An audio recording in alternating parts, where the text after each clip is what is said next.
깊이 있는 시선으로 오늘을 바라보는 뉴스퍼레이드 문을 엽니다. 오늘의 주요 뉴스 보시겠습니다. 오늘부터 본격적인 가을 장마가 시작돼 전국적으로 비 오는 날이 많을 전망입니다. 가을 태풍 3개도 동시에 한반도 주변을 둘러싸고 북상 중입니다. 국민의힘 연찬회에 참석한 윤석열 대통령이 문재인 정부를 고급 승용차를 모는 부실 기업에 빗대 비판했습니다. 여야는 각각 연찬회와 워크숍 일정을 마무리하고 결의문을 채택합니다. 분당 흉기 난동 사건의 피해자인 20대 여성이 끝내 숨졌습니다. 20대 여성은 지난 3일 최원정이 몰던 차에 치여 중태에 빠졌는데 이로써 사망자는 2명으로 늘었습니다. 파행을 거듭해온 이화영 전 부지사에 대한 재판이 오늘 열립니다. 재판이 또 파행될지 대북 송금 사건과 관련해 이재명 대표에 대한 의미 있는 증언이 나올지 주목됩니다. 네, 저희는 잠시 뒤에 돌아옵니다.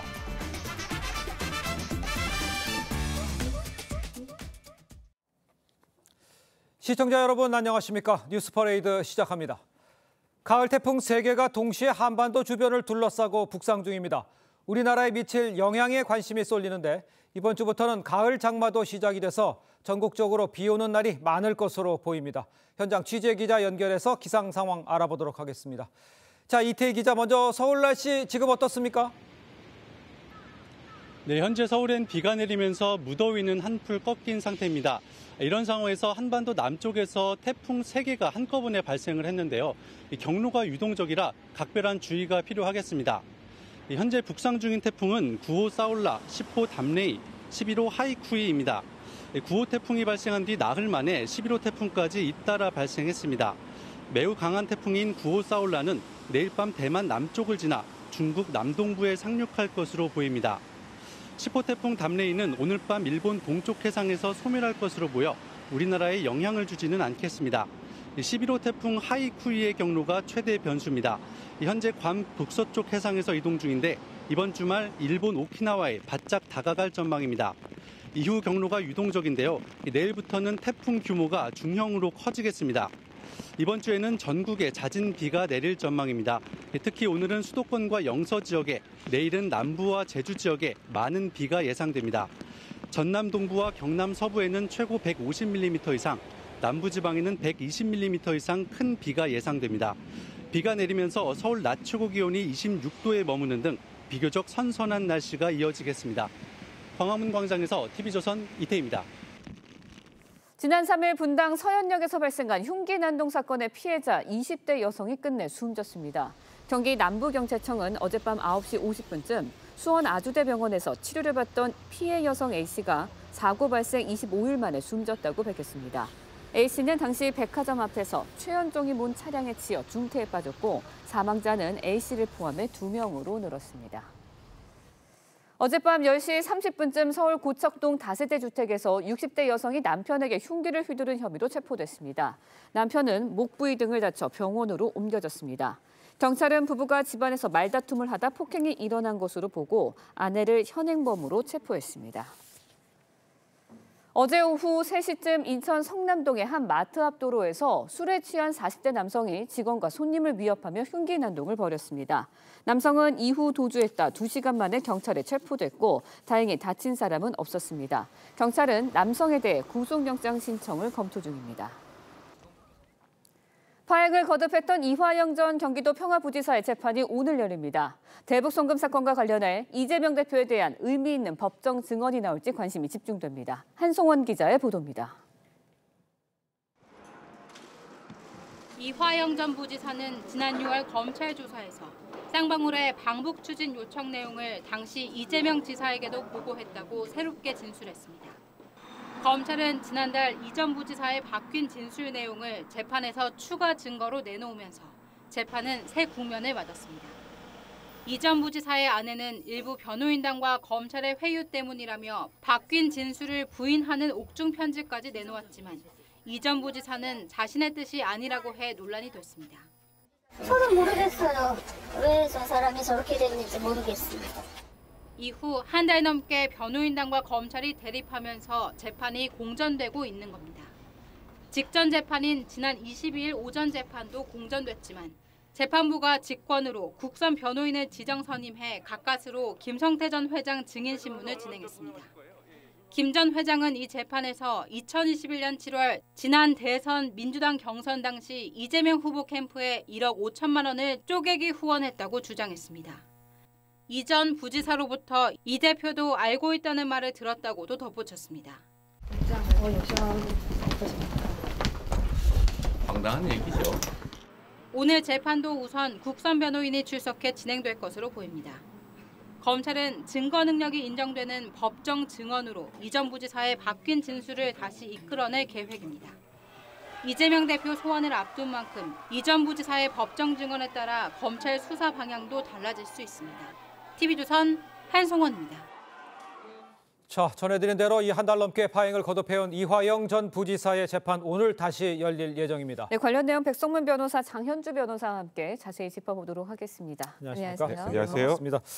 자, 일단 이화영 전 부지사 재판 당분간 국선 변호인이 출석할 것으로 보입니다.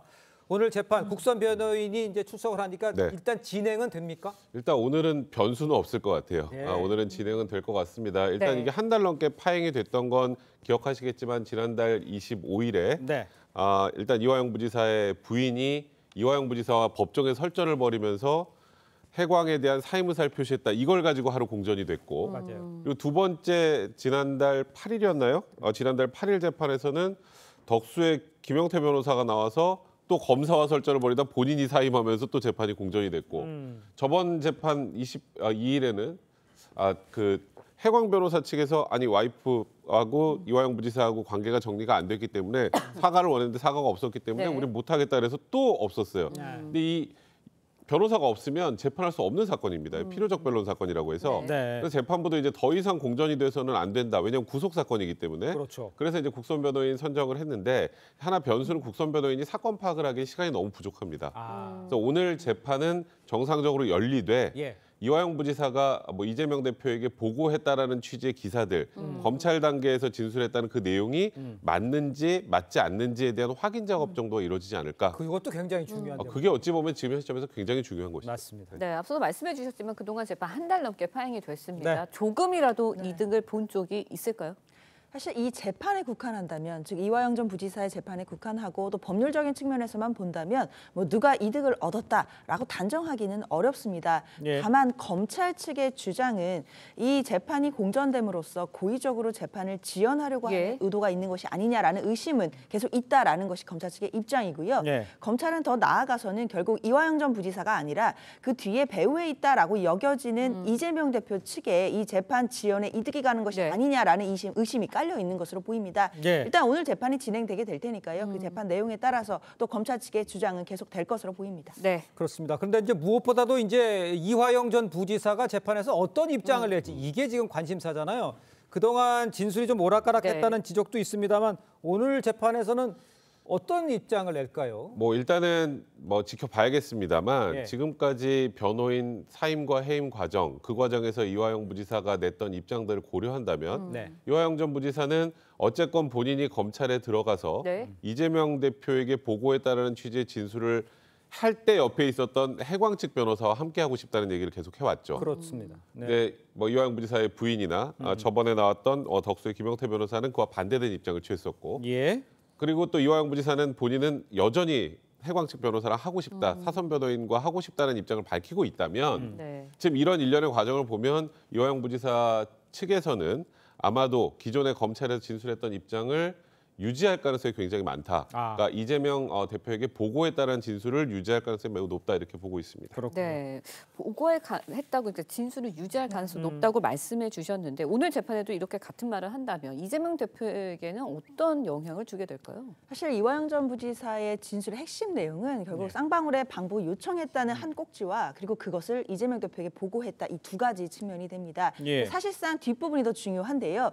이재명 대표에게 보고를 했다라는 진술을 오늘 만약에 유지하게 된다라고 한다면 검찰 입장에서는 당연히 그것을 연결고리 삼아서 이재명 대표를 향한 수사에 박차를 가할 것으로 보입니다. 예. 그러나 또 만약에 진술을 다시 네. 또 번복하게 되거나 보고를 하지 않았다라고 하게 된다라고 한다면 검찰 입장에서는 이화영 전 부지사의 진술을 확보할 수 없는 상황이기 때문에 또 네. 객관적인 정황이나 객관적 증거들, 물적 증거들을 또 추가로 확보해야 되는 그런 또 부담이 있을 것으로 보입니다. 알겠습니다. 지금 장 변호사님께서도 이제 언급을 해줬습니다만 내용이 지금 어떤 네. 증언할지 이게 좀 관심입니다. 근데 만약에 반대로 이화영 전 부지사가 이재명 대표와 관련된 진술, 과거 했던 것 이게 바뀔 경우 이럴 때는 어떻게 됩니까? 근데 그거는 이화영 부지사도 굉장히 부담이 클 거예요. 본인의 형량과 관련해서. 네. 왜냐하면 검찰에서 진술할 당시에 그냥 아무것도 없이 저는 보고했습니다라고 얘기하는 것이 아니고 네. 이제 이와 관련된 객관적 증거들을 검찰에서 계속 제시를 하면서 질문을 했을 것이고 네. 예. 뭐 정말 그런 자료들을 기초로 해서 소위 말해서 어쩔 수 없이 자백을 한 형태가 됐다면 이걸 뒤집으면 뒤집는데도 근거가 있어야 되거든요. 근데 그게 검찰의 진술을 그냥 이렇게 바로 뒤집어 버리게 되면 네. 본인이 만약에 나중에 유죄 판단을 받을 경우에는 굉장히 형량에 악영향을 끼칠 수밖에 없습니다. 그러니까 부인할 때 부인하는 것에 대한 근거도 명확해야 되는데 과연 그런 것이 있겠느냐. 그래서 제가 아까 말씀드렸던 것처럼 그런 부분에서 좀 회의적이고 그래서 변호인과 관련해서도 기존에 같이 했었던 해광측 변호사와 함께하겠다는 입장을 밝힌 것이 아닌가. 예. 저는 오늘 반대로 얘기할 가능성이 높아 보이지는 않습니다. 그렇군요. 네, 오늘 이화영 전 부지사 재판 이재명 대표 검찰 소환에도 영향을 줄까요? 사실 소환 자체는 영향을 줄 것 같지는 않습니다. 왜냐하면 네. 어제 보도에도 나왔지만 네. 일단 한 차례 그러니까 8월 30일에 검찰 소환을 요청을 했지만 이재명 대표와 조율이 안 됐었습니다. 네. 그리고 어제는 이제 9월 4일에 소환을 하겠다라는 것이 이제 검찰의 입장이거든요. 예. 그러면 사실 오늘 재판에서 이화영 전 부지사가 어떻게 진술하는지와 상관없이 9월에 결국 이재명 대표를 소환하겠다라는 것이 검찰의 의지라고 봐야 될 것 같습니다. 예. 결국에는 소환 자체는 영향이 없을 것이고 이화영 전 부지사가 오늘 어떤 진술을 하느냐에 따라서 그 조사 내용 자체가 조금은 달라질 수 있을 것 같습니다. 예. 결국 이화영 전 부지사가 만약에 오늘 뭐 검찰이 기대하는 그런 진술을 하게 된다면 네. 검찰로서는 그것을 지렛대 삼아서 뭐 소환 조사에서 당연히 이런 부분들을 물어보게 될 것이고요. 예. 만약에 이화영 전 지사가 진술을 번복하게 네. 된다라고 한다면 당연히 검찰로서는 이재명 대표를 소환하더라도 이런 부분과 관련해서는 좀 더 객관적인 증거들이나 이런 것을 확보해서 물어봐야 되는 부담이 더 증가하게 될 것으로 보입니다. 그렇군요. 자, 이런 상황에서 이제 네. 검찰은요, 이화영 전 부지사 재판에 관련해서 사법방해 의혹 요것도 지금 수사를 진행하고 있죠. 민주당 박찬대 의원 또 천준호 의원 곧 참고인이죠. 예. 참고인 조사를 받을 예정인데 이 조사는 어떻게 될지, 그다음에 이것이 이재명 대표 소환과는 또 연결이 될지 이건 어떻게 보십니까? 그러니까 이재명 대표 소환과 연결이라기보다 이재명 대표의 구속영장 발부 여부와 관련이 좀 있을 것 같습니다. 왜냐하면 예. 지금 검찰에서 바라보는 거는 이화영 부지사가 검찰에 진술을 하고 네. 그리고 뭐 박찬대 최고위원이 전화 등을 통해서 이화영 부지사의 부인과 소통을 하고 그런 과정에서 재판이 지금 3번 정도 공전이 됐죠. 그렇죠. 이 과정을 검찰의 입장에서 보면 이거는 재판을 고의적으로 지연하려는 의도, 그러니까 사법방해 목적이 있다라고 지금 보고 조사를 하고 있는 거거든요. 예. 그러니까 이재명 대표에 대한 예를 들어서 구속영장을 청구할 때 이런 부분들도 증거인멸의 우려 등을 입증하는 그런 주장하기에 굉장히 좋은 그런 자료가 될 수 있기 때문에 네. 그러니까 이게 진짜 그러니까 이번 이화영 부지사의 재판을 밀어가면서 뭔가 이재명 대표에게 도움을 주려고 했던 의도가 있었는지 여부를 밝히는 것은 예. 검찰 입장에서도 굉장히 중요한 요소가 된다고 봐야 될 것 알겠습니다. 같습니다. 오늘 재판에서는 일단 이화영 부지사가 어떤 말을 할지, 과연 보고했는지 요거를 확인하는 그런 작업을 시청자 여러분께서도 지켜보시면 될 것 같습니다. 네. 두 분 말씀 여기까지 듣겠습니다. 고맙습니다. 고맙습니다. 감사합니다. 네, 최근 변호사와 로펌이 잇따라 압수수색을 당하자 대한변호사협회가 반발에 나섰습니다. 변협은 비밀 유지권 위반이자 법치주의 후퇴라는 입장입니다. 황민지 기자의 보도입니다. 2016년 롯데그룹 탈세 의혹을 수사하던 검찰은 확인할 자료가 있다며 처음으로 대형 로펌을 압수수색했습니다. 2018년과 2019년 김앤장을 압수수색했고 지난해엔 대장동 범죄 증거를 찾는다며 태평양을 강제 수사했습니다. 최근엔 금융감독원이 SM 시세 조정 사건 증거를 수집한다며 율촌에서 관련 자료를 압수해갔습니다. 변호사와 로펌이 잇따라 압수수색을 당하자 대한변협이 집회를 열고 법원과 검찰에 무분별한 압수수색을 중단하라고 요구했습니다. 편의에 따라서 변호사 사무실을 먼저 압수수색하고 수사의 단초를 얻는 이런 편의주의가 지배하게 되는. 다만 변호사와 로펌의 불법 행위까지 수사하지 말라는 의미는 아니라고 변협은 설명했습니다. 검찰은 절차에 따라 정당하게 수사하는 것뿐이라는 원론적인 입장입니다. 변호사와 의뢰인이 주고받은 대화나 자료를 제3자에게 공개하지 않을 권리, 비밀 유지권을 보장하지 않은 국가는 OECD 36개국 중 대한민국뿐입니다. TV조선 황민지입니다. 네, 육군사관학교에 이어 국방부도 홍범도 장군의 소련 공산당 가입을 문제 삼아 흉상 이전을 검토 중입니다. 민주당은 국군의 정체성을 부정했다고 비판했고 이종찬 광복회장은 이종섭 국방장관의 사퇴를 요구했습니다. 윤동빈 기자의 보도입니다. 국방부 청사 앞에는 이렇게 무장투쟁을 벌였던 독립운동가들의 흉상이 서 있습니다. 윤봉길, 이봉창, 안중근, 박승환 옆에 여천 홍범도 장군의 흉상이 서 있는데 국방부는 이 홍범도 장군의 흉상을 이전하는 계획을 검토하고 있습니다. 육군사관학교가 홍범도 흉상을 독립기념관으로 이전하겠다고 했는데 국방부와 육사는 홍 장군의 소련 공산당 가입 이력을 문제 삼았습니다. 홍범도 장군과 관련돼서 공산당 입당 또는 그와 관련된 활동 이런 부분이 지적되고 있어서 특히 소련이 한국 독립군을 학살했던 자유시 참변 때 생존포로 50명을 판결하는 재판에 재판위원으로 참가한 행적검증이 필요하다고 했습니다. 그러자 이종찬 광복회장은 반역사적이라며 흉상 이전 반대 입장을 분명히 했습니다. 이종섭 국방장관을 향해선 스스로 판단할 능력이 없다며 사퇴를 요구했습니다. 민주당도 국군의 정체성을 부정했다고 비판했습니다. 독립운동의 자랑스러운 역사를 지우는 반역사적, 반민족적 폭거입니다.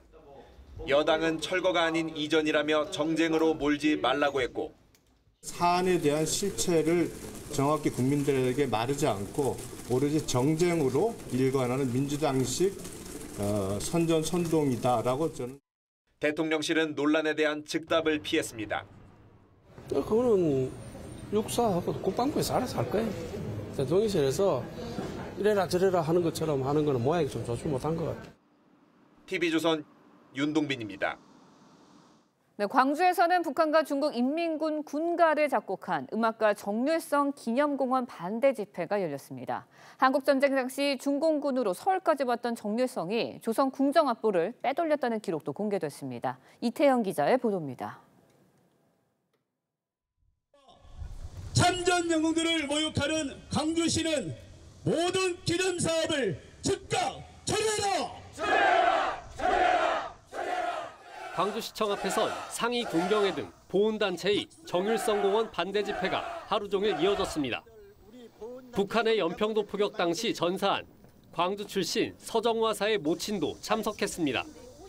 광주 정신은 공산주의자를 기념하는 정신이 아니고 민주주의를 숭배하는 정신이고 민주주의를 지키는 정신이고 정율성이 문화재급 자료를 중국으로 빼돌렸다는 기록도 발견됐습니다.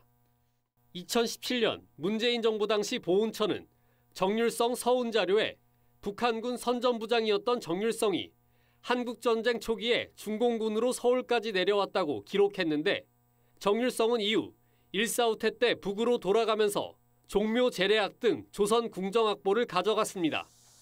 이후 중국으로 귀화한 정율성이 사망한 지 20년 뒤인 1996년 중국 국적인 정율성의 부인이 한국 정부에 돌려줬습니다.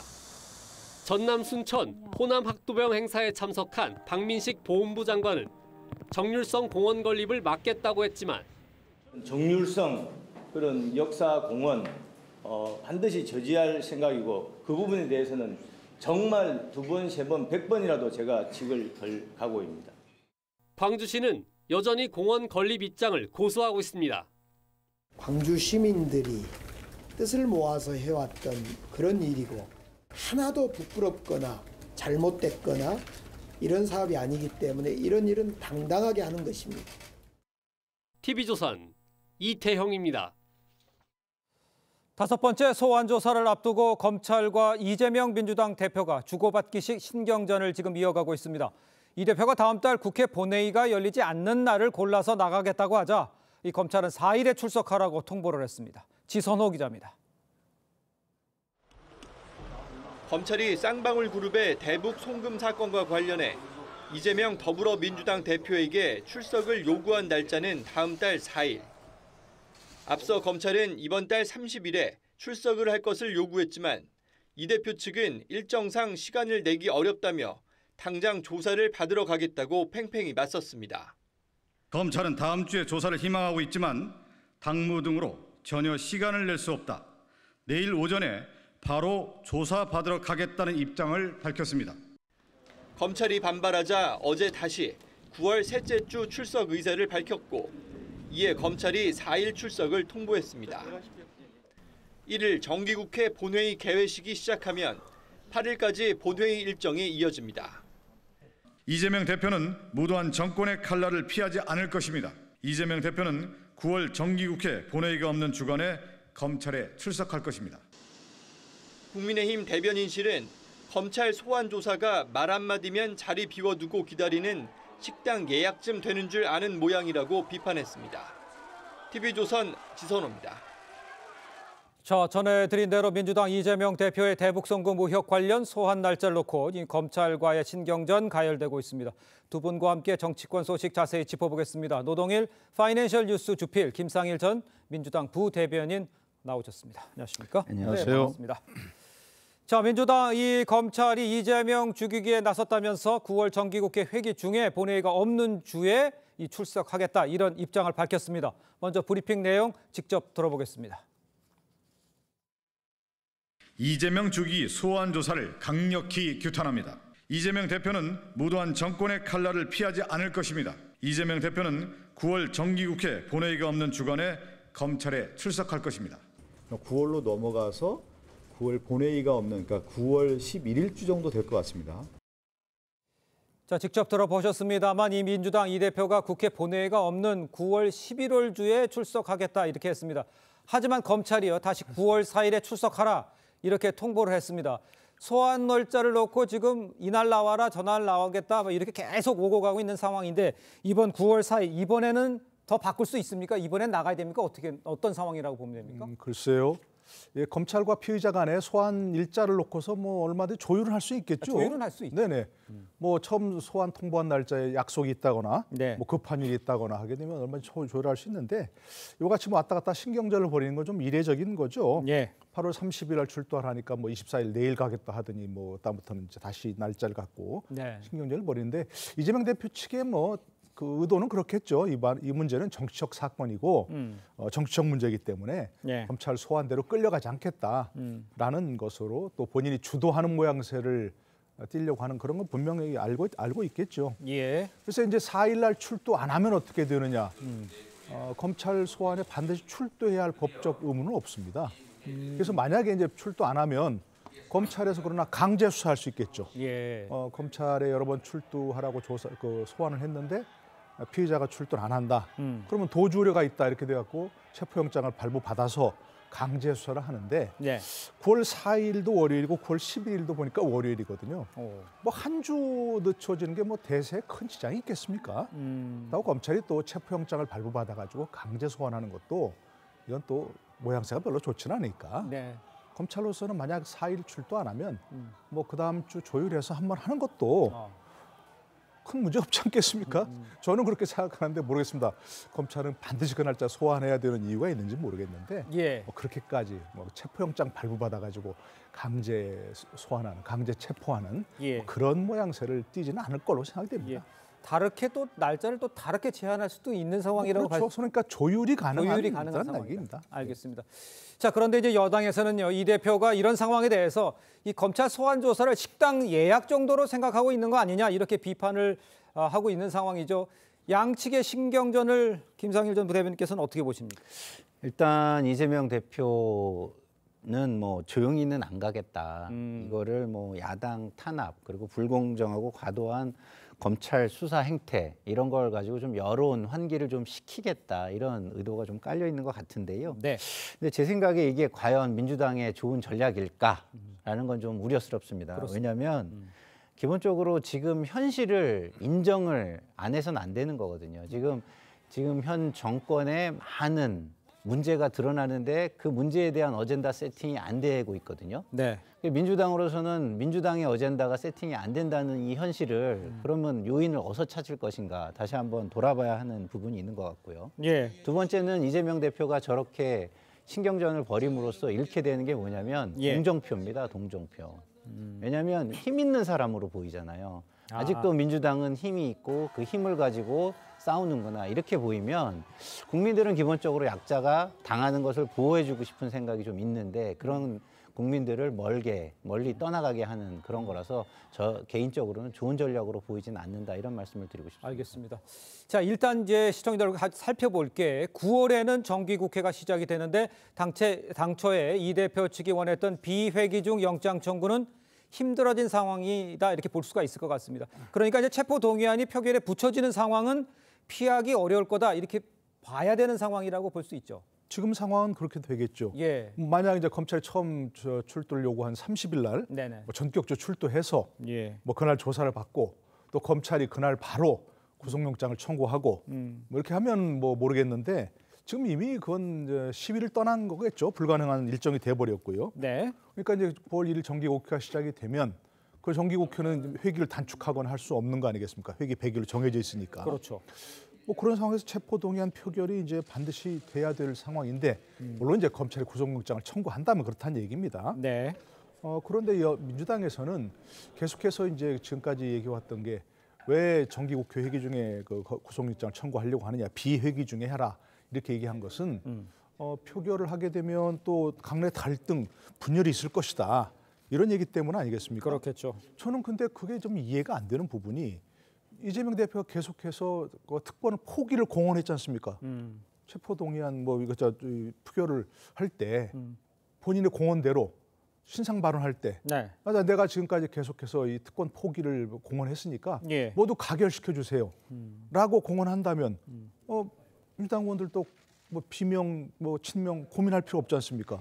그리고 민주당 의원들이 지금 자꾸 뭐 이게 구속영장 실질 심사에 가게 되면 마치 이재명 대표가 바로 구속될 것처럼 얘기를 하는데 저는 그렇지 않다고 생각하거든요.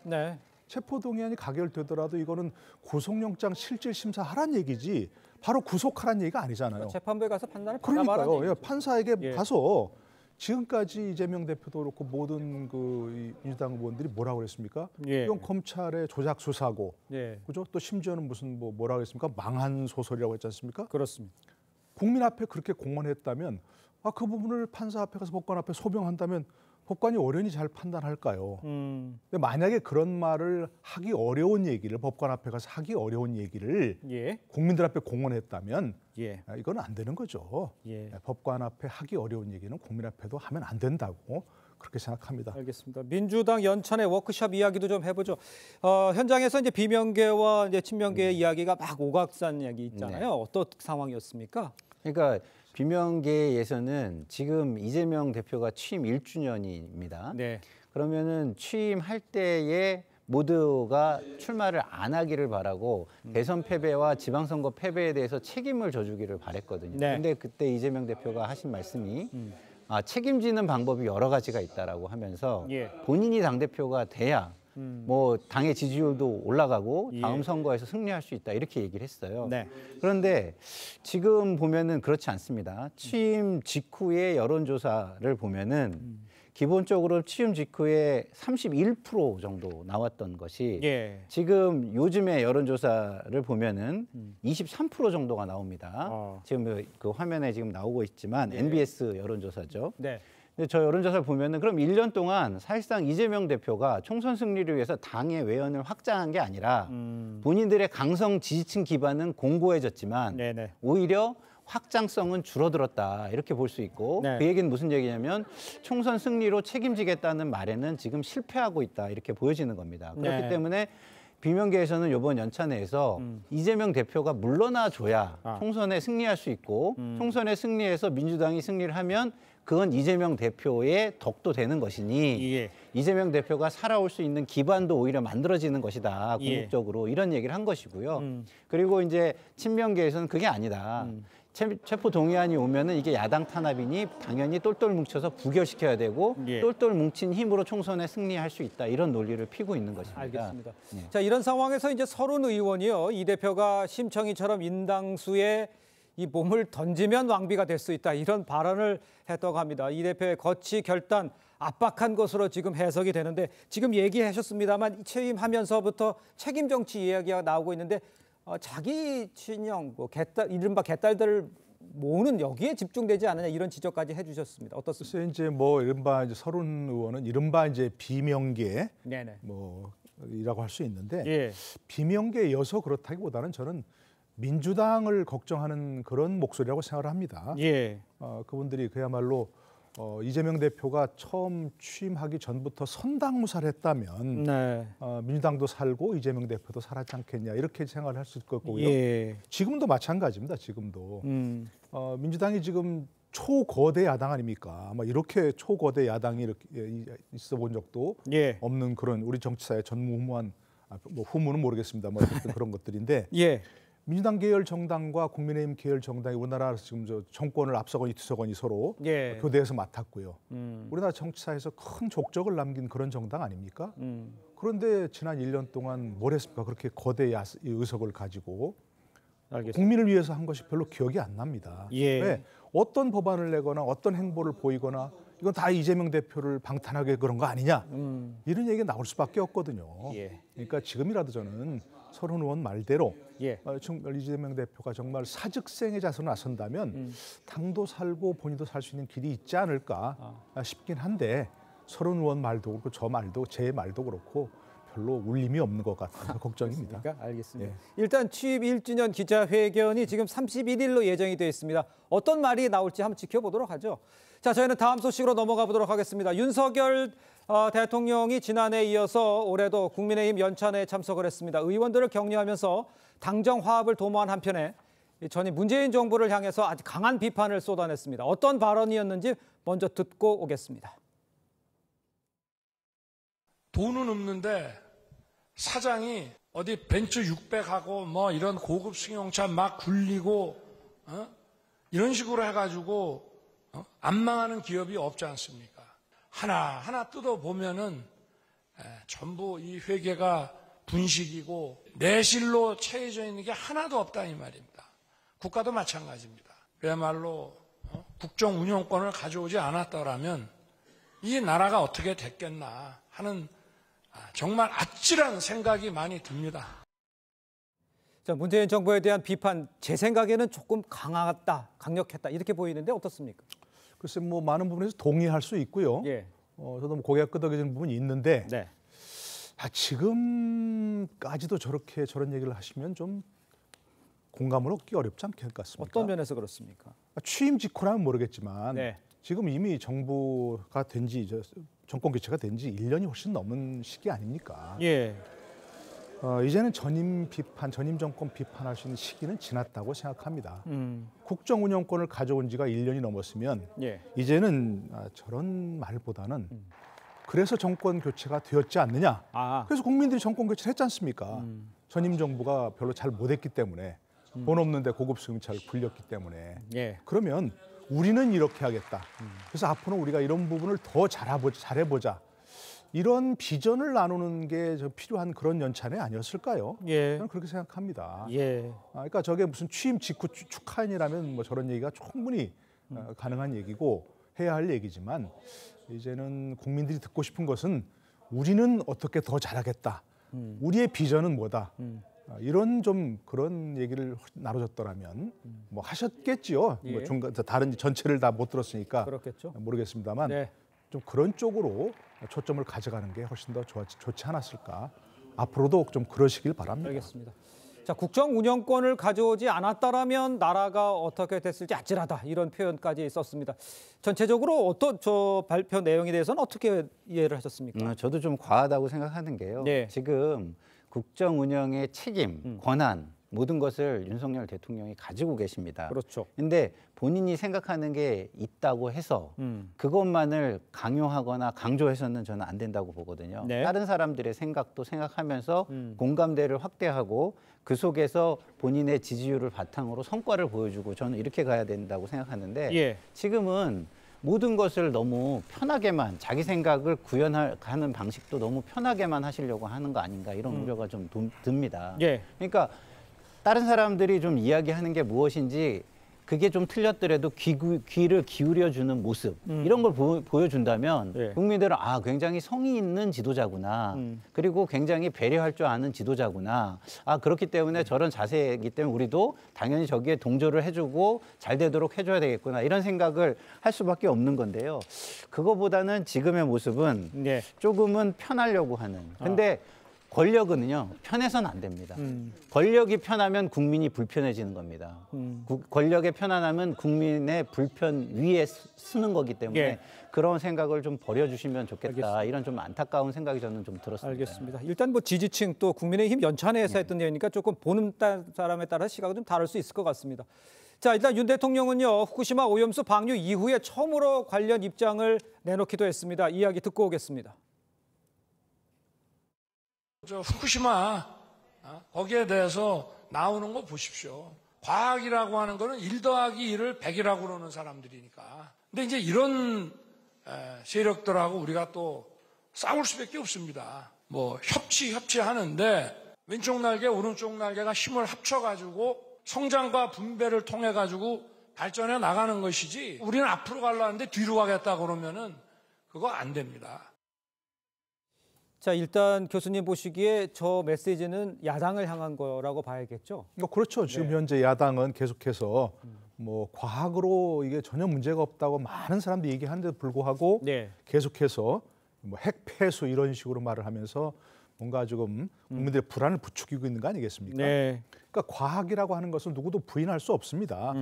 근데 이제 그러니까 100% 동의할 수 있는 부분인데 대통령의 메시지는 과학은 분명하지만 우리는 국민들의 안심을 위해서 국민들이 안심할 수 있도록 이러한 조치를 취하고 있습니다. 그러니까 여러분도 지금 여당 내부에서 한 얘기 아니겠습니까? 그렇습니다. 여러분도 가서 이러이러한 메시지로 국민을 안심시켜 주십시오. 이렇게 하는 게 더 바람직하지는 않았을까 하는 생각이 듭니다. 야당 비판은 지금도 여당 내에서 뭐 많이 하고 있습니다. 그죠? 언론 비판도 많이 하고 있고요. 그러니까 대통령께서는 뭐 그런 거 슬쩍 걸치는 건 좋지만 좀 국민 통합을 위해서 뭔가 좀 다른 메시지를 내시는 게 좋지 않았을까 하는 생각이 듭니다. 대통령은 우리나라 헌법상 대통령은 특별히 무슨 여당 지도부 또는 뭐 일정 정파의 수장 그런 지위를 뛰어넘습니다. 국정의 영도자라고도 얘기하는 그런 지위가 있으니까 우리가 지난 정부 문재인 정부에서 특정 정파의 수장으로서 역할을 한 대통령을 많이 봤습니다. 그게 싫어서 국민들이 정권 개최를 했지 않습니까? 그러면 윤석열 대통령은 이제 한 걸음 좀 더 나아가서 국민 전체를 아우르는 그런 메시지를 내시는 게 좋지 않겠는가 하는 그런 생각을 해봅니다. 자, 그런데 이제 어제 연찬회에서는요 국민의힘 지도부 내년 총선 승리를 다짐하기도 했습니다. 그 모습도 함께 보겠습니다. 내년 총선에서 승리해서 실질적인 정권 교체를 이뤄야 윤석열 정부가 성공하고 대한민국이 성공할 수 있습니다. 내가 윤석열이다, 모두가 윤석열이다 하는 마음을 가져야 합니다. 다시 한번 여러분들 이렇게 뵙게 돼서 정말 반갑고 저에게도 많은 기가 지금 들어오고 있습니다. 고맙습니다, 여러분. 윤석열! 자, 우리 윤석열! 국민의힘 파이팅! 파이팅! 같이 갑시다! 파이팅! 감사합니다. 글쎄 일단 뭐 총선을 위한 모임이었으니 저렇게 외칠 수는 있었습니다. 저 분위기는 어떻다고 이해를 하십니까? 아니 뭐 말씀대로 그 의기투합을 하는 거는 굉장히 좋은 거죠. 근데 의기투합을 하는 거는 분위기가 그런 거고 차분하게 그런 비전을 설계하고 어떻게 할 것인가 전략을 논의할 때는 또 그거에 걸맞는 분위기를 보여줘야 한다 이런 생각이 들고요.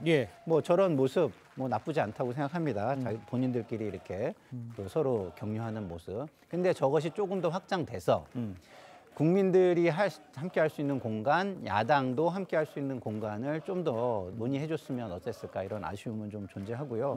자, 우리가 이제는 민주화 투쟁의 시대는 지났습니다.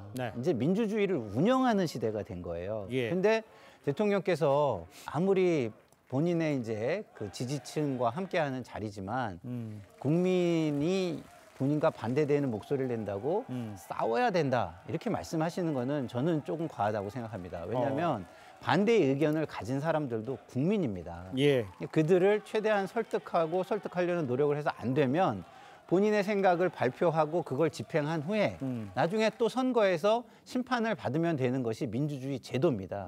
근데 지금 다른 주장을 한다고 해서 그게 듣기 싫다. 그래서 내가 힘이나 아니면 집행 권한이나 공권력으로 누르겠다. 이런 생각을 만약에 하게 된다면 그거는 자칫 정권이 굉장히 독선에 빠질 수 있는 위험이 증가할 수도 있겠다 이런 우려가 듭니다. 국민의힘에서는 지금 보셨습니다. 국민의힘은 어떻게 총선을 대비한 저렇게 단합대 윤 대통령 중심으로 모여라 이렇게 하는 것들이 맞는 건지 어떻게 보십니까? 저건 필요하죠. 뭐 그야말로 이른바 뭐 집토끼부터 잘 단속을 하고 그다음에 이제 산토끼를 잡으러 가야지 집토끼도 잡지 못하고 산토끼를 잡는 건 안 되는 건데 저것만으로 끝나면 또 안 되는 거죠. 내년 총선이 지금 앞으로 나와서 아까 윤재옥 그 원내대표가 그렇게 얘기하지 않습니까? 내년 총선에 승리를 해야 실질적 정권 교체가 된다 이런 얘기인데 사실은 선거와 국정 운영은 좀 다르지만 국정 운영을 잘 해야 선거에서 이길 수 있는 건 너무나 당연한 거 아니겠습니까? 그러니까 과연 선거에서 이기기 위해서 저렇게만 하면 좋겠는가? 아까 말씀드린 대로 저런 자리에서 국민 전체를 아우르는 메시지, 국정 운영을 위한 비전 이런 것들을 통해서 국민에게 어떻게 호소하겠다 이런 말씀도 좀 나와야 내년 뭐 선거도 있고 또 국정 운영을 바라는 거 국민들이 반드시 여당이 뭐 여당 또는 야당이 선거에서 이겨달라 그런 생각만 있는 건 아니지 않습니까? 국정 운영을 잘해달라는 게 지금 우리가 국정을 맡긴 사람들에게 기대하는 것이죠. 그렇기 때문에 앞으로 저런 메시지에서 좀 아빠 그 말씀하시는 거 들으면서 선거 유세하시는 거로 생각이 들었습니다. 근데 국정 운영에 조금 더 매진해 주시고 그것이 내년 선거에서 성적표로 나온다. 이런 말씀을 드려야겠습니다. 저 자리가 이제 국민의힘 연찬회였고 총선을 대비하고 이제 국민이 어떻게 모여서 나가겠다 이런 자리였다는 말씀도 제가 아울러 말씀을 좀 드리겠습니다. 자, 두 분 말씀은 여기까지 듣겠습니다. 고맙습니다. 감사합니다. 네, 건강보험료 104억 원을 부당하게 챙겨서 도망다니던 이 체납자가 2년 만에 붙잡혔습니다. 돈이 없다고 버티던 체납자의 집에서는요, 4,600만 원의 현금 따발이 발견이 됐습니다. 차정승 기자입니다.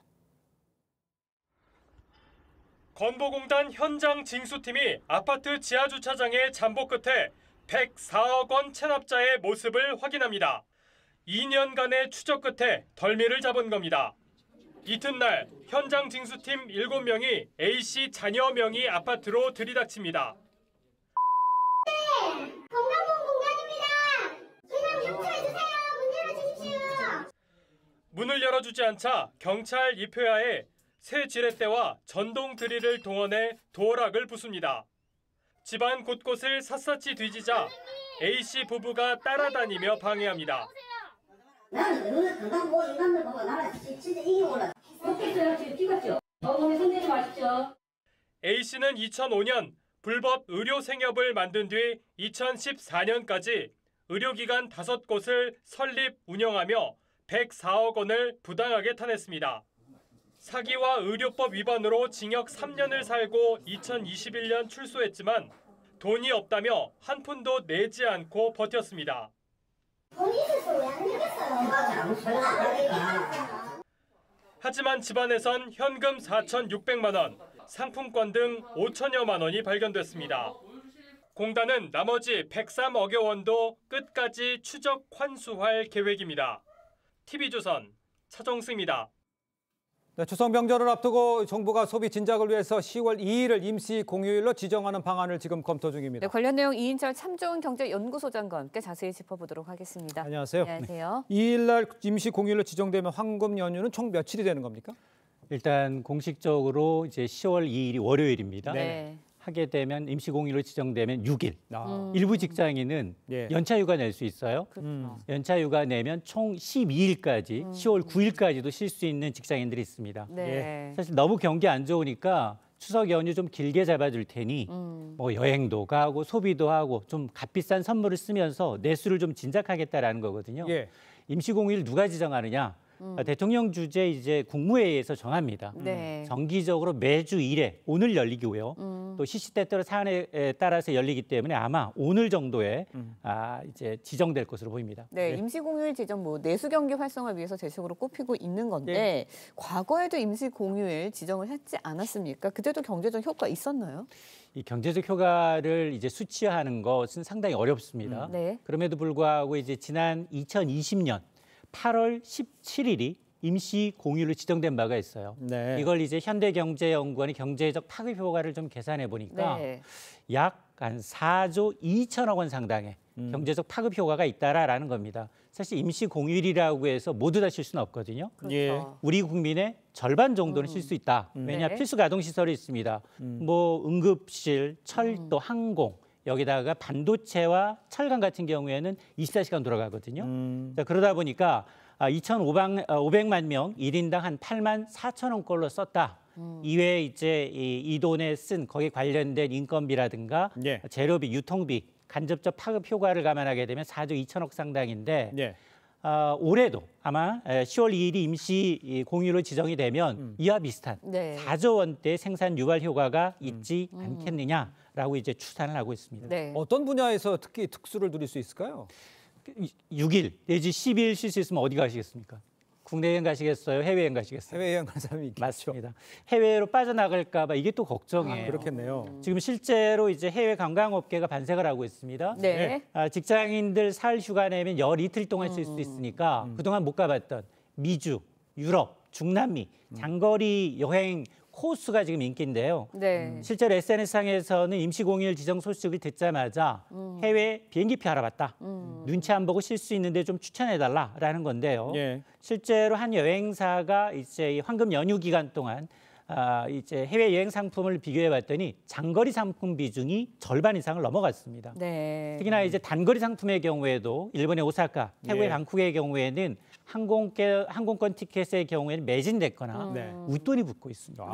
그렇군요. 소비자 입장에서야 뭐 긴 연휴 반갑지만 뭐 긴 연휴 부담되는 분들도 계실 것 같아요. 맞습니다. 지금 벙어리 냉가슴 앓듯 이제 하소연 못하는 분들이 있어요. 맞아요. 바로 이제 중소 공장을 운영하고 있는 영세 중소 제조업 공장이거든요. 이분들은 만성적인 인력난에 시달리고 있습니다. 조업일수 하루 줄게 되면 매출에 직격탄입니다. 자, 그러다 보니까 이게 사실은 이 조업일수 감소, 공장 가동률 떨어짐으로 인한 이제 피해를 호소하고 있는데 물론 뭐 소상공인 자영업자들 일정 부분 상생을 고려하게 되면 불가피하게 임시공휴일을 확대할 필요도 있겠지만 필수적으로 이제 가동해야 되는 시설에 대한 그 애로사항이 예상되는 만큼 신중한 접근이 필요하다라는 이제 합의를 하고 있습니다. 알겠습니다. 쉬는 날만 늘린다고 경제가 뭐 다 활성화되는 건 아니잖아요. 좀 집중적으로 택해야 될 대책 같은 게 좀 있을까요? 사실은 그동안 이제 해외여행보다도 국내 여행을 좀 유인하기 위해서 당근책을 써왔어요. 그게 뭐 소비 쿠폰이라든가 아니면은 여행 숙박 쿠폰을 지원하는데 그다지 효과가 없었어요. 그러나 올해의 경우에는 지금 뭐 후쿠시마 오염수 방류로 인해서 일부 지자체 특히나 수산업은 굉장히 어렵거든요. 특히 이제 물가를 감안하게 되면 소득이 줄었기 때문에 일회성이 아니라 전반적으로 소비를 좀 진작시킬 수 있는 소비 진작책이 좀 나와야겠습니다. 알겠습니다. 오늘 말씀 여기까지 듣겠습니다. 고맙습니다. 고맙습니다.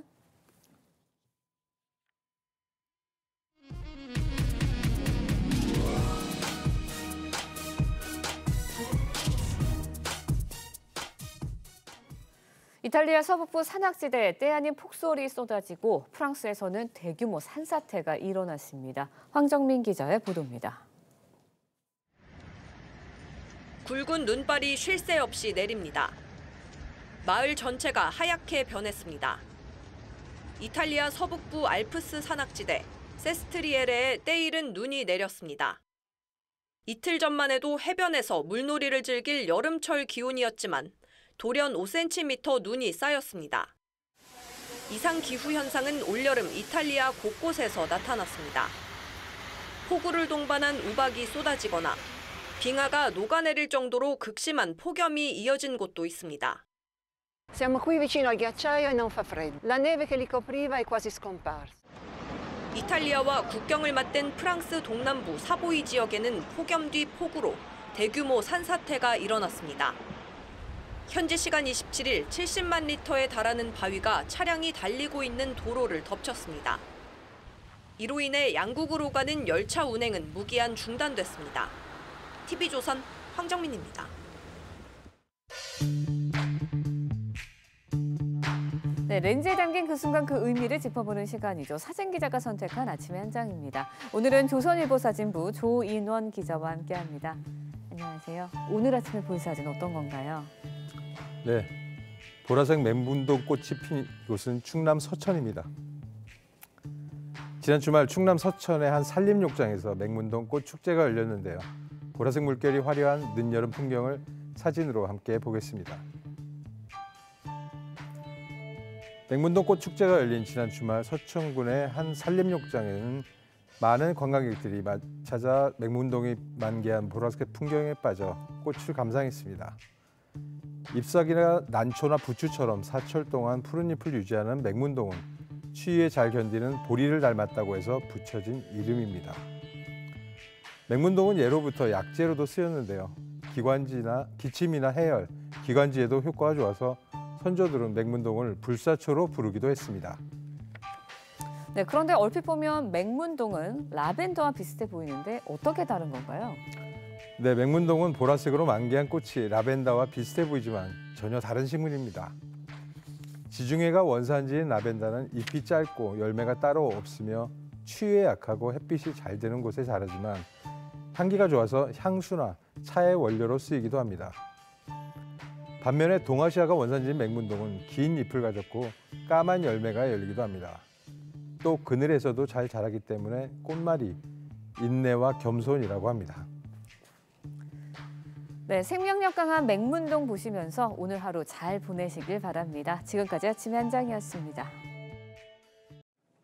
오늘은 전국 대부분 지역에서 강한 비가 예상됩니다. 현재 곳곳에 산발적으로 비가 내리고 있고요. 제주 산지로는 호우주의보도 발표됐습니다. 중부지방은 시간당 30mm 안팎, 남부지방과 제주는 내일까지 시간당 최대 60mm에 달하는 세찬 비가 집중될 수 있겠는데요. 내일까지 전남 동부와 경남 서부, 또 제주 산지로 150mm 이상, 경기 북부와 강원 영서 북부로도 100mm가 넘는 비가 예상되고요. 서울을 포함한 수도권에서도 최대 80mm에 달하는 많은 비가 예상됩니다. 해안가와 강원 산지로는 순간 풍속 초속 15m 안팎의 강풍이 불겠습니다.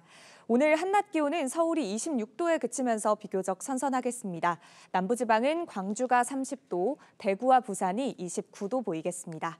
내일도 전국에 비가 내리겠고요. 남부지방은 주말까지 길게 이어지겠습니다. 이후 일요일에는 다시 전국에 비 소식이 있습니다. 날씨였습니다. 네, 이상으로 화요일 아침 뉴스 퍼레이드 마칩니다. 네, 저희는 내일 아침 7시 30분에 다시 찾아뵙겠습니다. 시청해주신 여러분 고맙습니다.